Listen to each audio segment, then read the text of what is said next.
এই অঞ্চলের মানুষের সকল লড়াইয়ের একটা ইতিহাসের সাক্ষী বহন করছে ঢাকা কলেজ।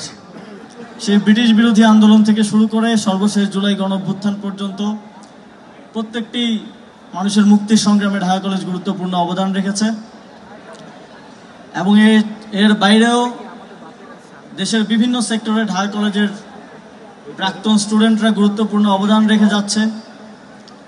সচিবালয় থেকে শুরু করে প্রত্যেকটি জায়গায় আপনাদের প্রাক্তনদের সাথে আমাদের দেখা হয়, কাজ করতে গেলে অনেক সময় কথা হয়।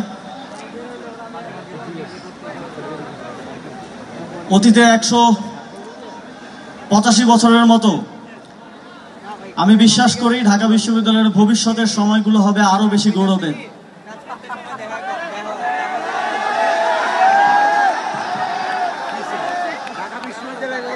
আমরা যখন জুলাই গণঅভ্যুত্থান চলে তখন শাহবাগে আমাদের মূল প্রোগ্রাম হতো এবং সবচেয়ে নিকটবর্তী প্রোগ্রামটা হতো সায়েন্স ল্যাবে এবং আমি নিজেও কয়েকবার এসেছি। আমরা বাইক দিয়ে এসে এখানে কথা বলতাম, দেখতাম কেমন চলছে, আবার যেতাম।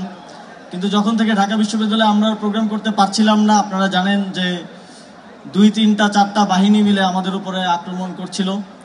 তখনও সায়েন্স ল্যাব আপনারা জাগ্রত রেখেছেন, আপনারা সারা দেশের মানুষকে আশা জুগিয়েছেন, সারা দেশের মানুষকে আন্দোলন করার জন্য প্রেরণা দিয়েছেন, আপনারা আন্দোলনটাকে বাঁচিয়ে রেখেছেন। সেজন্য আপনাদেরকে যতই ধন্যবাদ দেওয়া হোক সেটা কম হবে।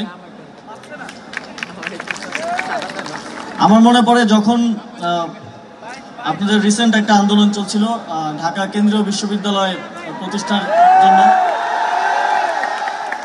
তখন আমাদের সম্মানিত ওয়াহিদুদ্দিন মাহমুদ স্যার ছিলেন শিক্ষা উপদেষ্টা। আপনাদের যে টিম গিয়েছিল, আমি তাদের সাথে একটা মিটিংয়ে ওয়াহিদুদ্দিন মাহমুদ স্যার সহ আপনাদের হয়তো 5 সদস্যের 7 সদস্যের একটা টিম ছিল। আমরা শিক্ষা মন্ত্রণালয়ে বসেছিলাম এবং আলোচনা করেছিলাম। আমি খুশি যে সেই প্রক্রিয়াটা অনেক দূরে গিয়েছে এবং অবশ্যই নীতি নির্ধারকের জায়গা থেকে আমরা চেষ্টা করব যে সেই প্রক্রিয়াটা যত দ্রুত সম্ভব বাস্তবায়ন করা এবং ঢাকা কেন্দ্রীয় বিশ্ববিদ্যালয় প্রতিষ্ঠা করা।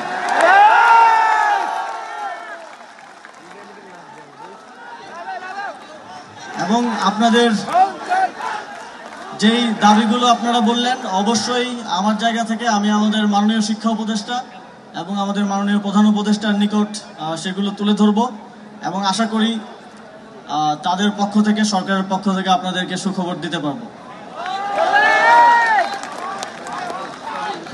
সর্বোপরি জুলাই গণঅভ্যুত্থানের পরে আমাদের তরুণদের, আপনারা সবাই আমার বয়সী, কাছাকাছি, কেউ আমার সিনিয়র, কেউ আমার জুনিয়র, কিন্তু কাছাকাছি। জুলাই গণঅভ্যুত্থানের পরে আমাদের সময় এসেছে নিজেদেরকে নতুন করে প্রমাণ করার এবং সময়ের থেকেও বেশি যেটা এখন আছে সেটা হচ্ছে সুযোগ এসেছে নিজেদেরকে প্রমাণ করার। এখন বাংলাদেশের নেতৃত্বের প্রত্যেকটি স্তরে তরুণদের অংশগ্রহণ আছে, তবে সেই অংশগ্রহণটা আরো পাকাপোক্ত এবং নিশ্চিত হবে এবং পরবর্তী আমাদের যেই প্রজন্ম আসবে, যারা আমাদের পরে এখন কিশোর থেকে, শিশু থেকে তরুণ হবেন, তাদের জন্য সেই জায়গাটা পাকাপোক্ত হবে যদি আমরা